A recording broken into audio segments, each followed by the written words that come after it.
Dialética da Inveja. Olavo de Carvalho, Folha de São Paulo, 26 de agosto de 2003. A inveja é o mais dissimulado dos sentimentos humanos. Não só por ser o mais desprezível, mas porque se compõe, em essência, de um conflito insolúvel entre a aversão a si mesmo e o anseio da autovalorização, de tal modo que a alma, dividida, fala para fora com a voz do orgulho e para dentro com a do desprezo, não logrando jamais aquela unidade de intenção e de tom que evidencia a sinceridade. Que eu saiba, o único invejoso assumido da literatura universal é o sobrinho de Ramiel, de Diderot, personagem caricato demais para ser real. Mesmo o homem do subterrâneo de Dostoiévski só se exprime no papel porque acredita que não será lido. A gente confessa ódio, humilhação, medo, ciúme, tristeza, cobiça. Inveja nunca.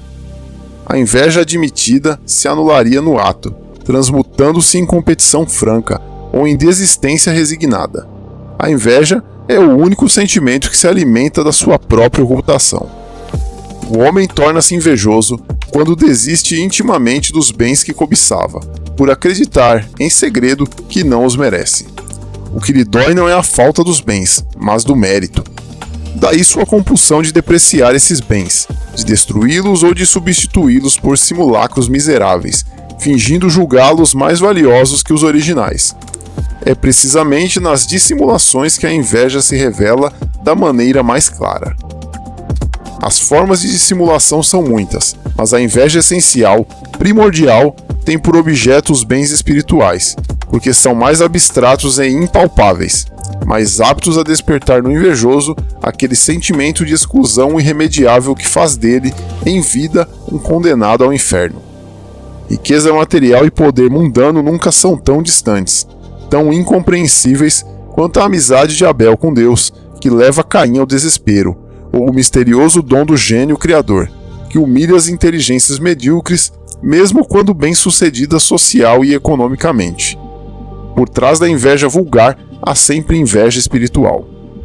Mas a inveja espiritual muda de motivo conforme os tempos.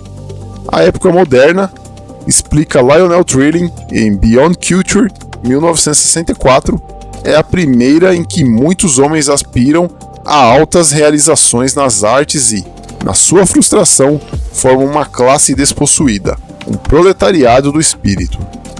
Para novos motivos, novas dissimulações.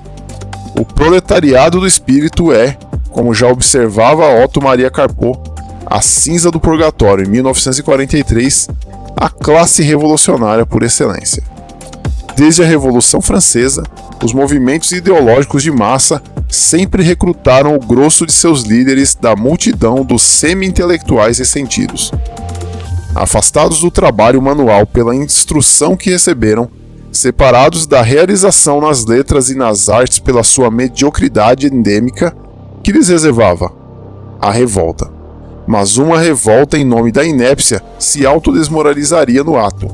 O único que a confessou, com candura suicida, foi justamente o sobrinho de Ramiot. Como que, advertidos por essa cruel caricatura, os demais notaram que era preciso a camuflagem de um pretexto nobre. Para isso, serviram os pobres e oprimidos. A facilidade com que todo revolucionário derrama lágrimas de piedade por eles enquanto luta contra o establishment, passando a oprimi-los tão logo sobe ao poder, só se explica pelo fato de que não era o sofrimento material deles que o comovia, mas apenas o seu próprio sofrimento psíquico.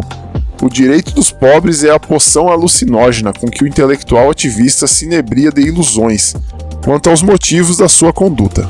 E é o próprio drama interior da inveja espiritual que dá ao seu discurso aquela hipnótica intensidade emocional que W.B. Yeats notava nos Apóstolos de Pior, em The Second Coming and the Leaders of the Crowd, em Michael Roberts and the Dancer, 1921.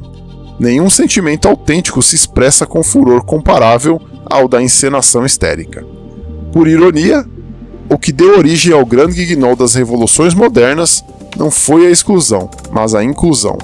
Foi quando as portas das atividades culturais superiores se abriram para as massas de classe média e pobre que, fatalmente, o número de frustrados das letras se multiplicou por milhões.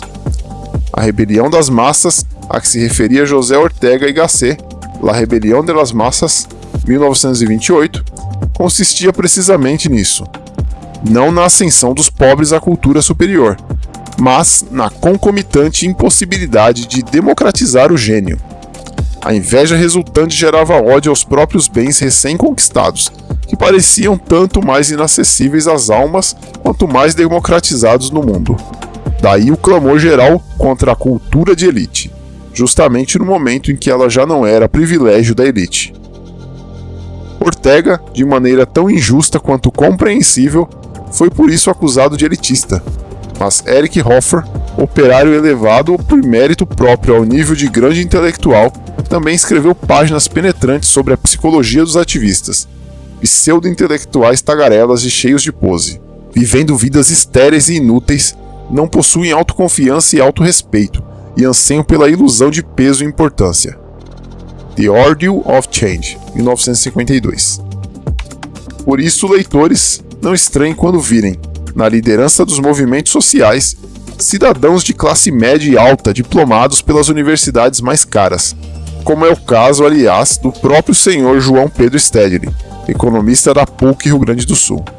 Se esses movimentos fossem autenticamente dos pobres, eles se contentariam com o atendimento de suas reivindicações nominais, um pedaço de terra, uma casa, ferramentas de trabalho. Mas o vazio no coração do intelectual ativista, o buraco negro da inveja espiritual, é tão profundo quanto o abismo do inferno. Nem o mundo inteiro pode preenchê-lo.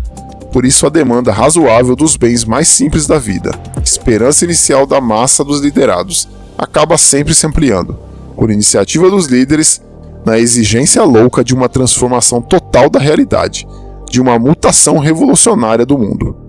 E, no caos da revolução, as esperanças dos pobres acabam sempre sacrificadas à glória dos intelectuais ativistas.